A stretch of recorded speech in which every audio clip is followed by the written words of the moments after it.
Ambassador Haley, thanks so much for joining us. Last year's G20 statement, as you know, explicitly condemned Russia's invasion of Ukraine, though, of course, Russia did not sign off on that part of the statement. This year, the final statement stopped short of any direct condemnation of the invasion. What is your reaction? What do you think is more important, unanimity or an explicit condemnation?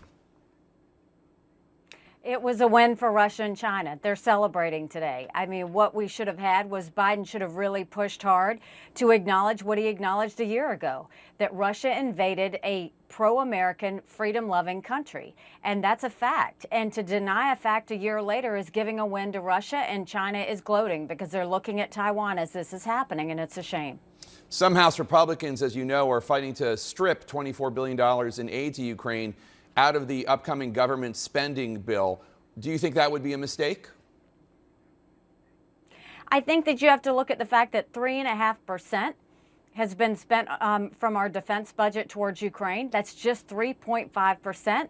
That percentage of GDP, 11 European countries have spent more than us. We know that Russia has said once they take Ukraine, Poland and the Baltics are next, and then you're looking at a full-on war. What we're trying to do is prevent war. That's a pretty good return on investment to prevent war. So I think that we need to continue giving them equipment and ammunition with our allies to win. I don't think we need to give them straight up cash. I don't think we need to put troops on the ground.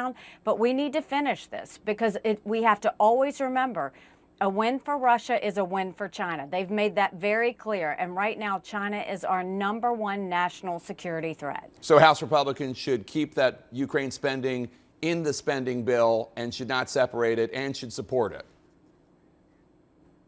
it. Republicans and Democrats should not pull in Afghanistan. Don't go pulling out now.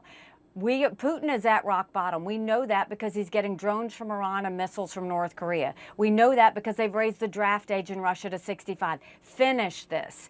Biden has missed multiple opportunities to finish this. We need to make sure that we end this war quickly, that we finish it, but we do it the right way. We don't want a further war, and the only way we can do that is to have Ukraine win. And there's no one that wants the Ukrainians to win more than the Taiwanese, because they know that if Ukraine wins, China will stay away from Taiwan. And so, yes, I think Republicans and Democrats need to keep their eye on the ball, and that is, let's finish this mission in Ukraine, and then we will handle Russia and China by just doing that. Your fellow candidates, Chris Christie and Mike Pence, have traveled to Ukraine this year. Are you planning on traveling to Ukraine? I plan on traveling to Iowa, New Hampshire, South Carolina, Nevada, and the rest of the country. I don't have time to go to another country right now. I'm trying to earn the support of many Americans. A special United Nations commission looking into human rights violations in Ukraine recently said that it had, quote, not reached a conclusion whether there's genocide in Ukraine. You were the UN ambassador. Is that finding acceptable to you? Do you think Russia is committing genocide in Ukraine? Well, first of all, it's hard to believe anything the UN says. It's a bit political. It's usually China biased.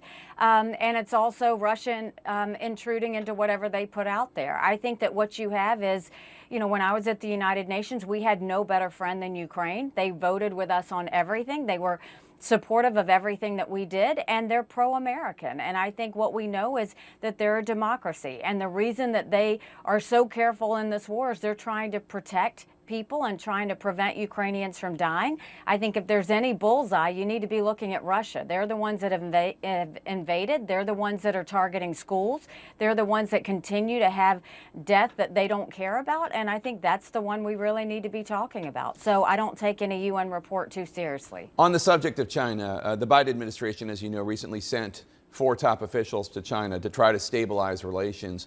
You have said the Biden administration has the wrong approach because they're looking for win-win cooperation with China. You say, quote, they don't see us as a competitor, they see us as an enemy, unquote. Do you view China as an enemy?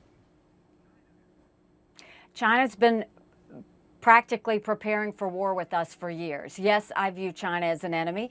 And what's disappointing about what Biden has done is here you have China has bought up 400,000 acres of U.S. soil, most recently near Grand Forks Air Force Base. They bought our largest pork producer in the country. They continue to steal $600 billion of intellectual property. They're sending millions of dollars to our universities and stealing our research and spreading propaganda. 90% of our law enforcement drones are Chinese. So while Americans freaked out over the Chinese spy balloon, just imagine what's happening with all these mini spy balloons. They have killed more Americans than the Iraq, Afghanistan, and Vietnam wars combined with their sending fentanyl over. I mean, how much more has to happen for Biden to realize you don't send cabinet members over to China to appease them? You start getting serious with China and say, we're not going to put up with it. They keep sending different cabinet officials over, Jake, and it's embarrassing. You sent Raimondo right after she got hacked. Her emails got hacked by the Chinese. You sent all of these cabinet officials over after a Chinese spy balloon went over our country. They are putting a Chinese spy base up on Cuba off the coast of Florida.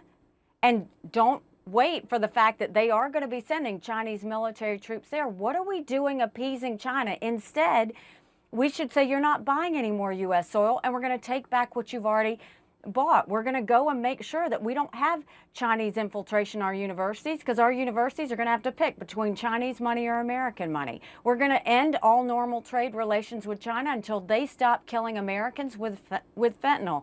And then we're going to build up our military, because China now has the strongest naval fleet in the world.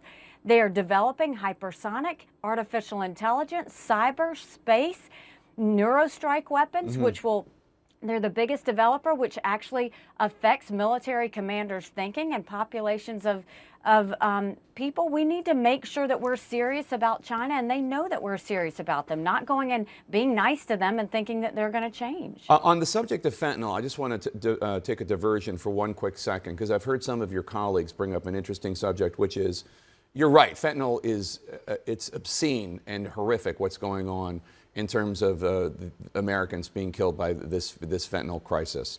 Americans, kids who might take an herbal supplement that is not illegal and it has fentanyl in it, and they die.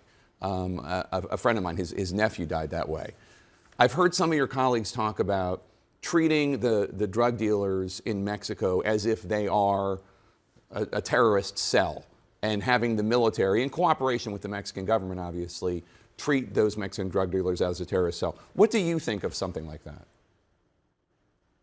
Well, first of all, I think we deal with China first, because that's the originator, that's where it's coming from.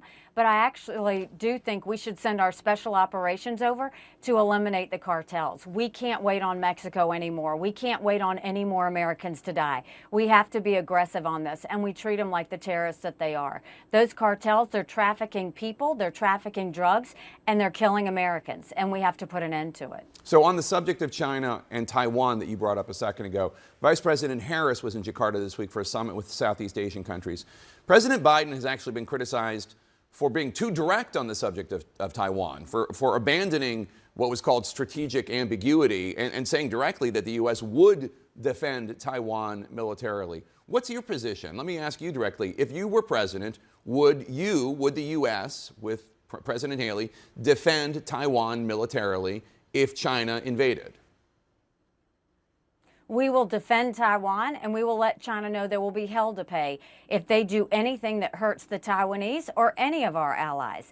You know, a strong America prevents wars, Jake, and that's what we have to do. You can't appease them. I was very disappointed that Biden sent Kamala over there for the ASEAN summit. This is an important summit. It's 10 countries that are really focused on Chinese aggression in the South China Sea.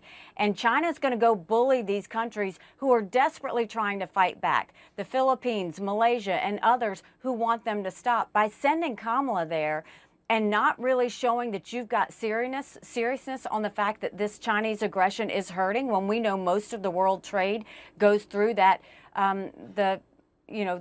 that area of water. I mean, it's a mistake. And again, he says things, I appreciate it, words are fine, but actions matter. And if he would have gone and really made a strong point there, I think that would have been much more important than having Kamala go there and smile and take pictures.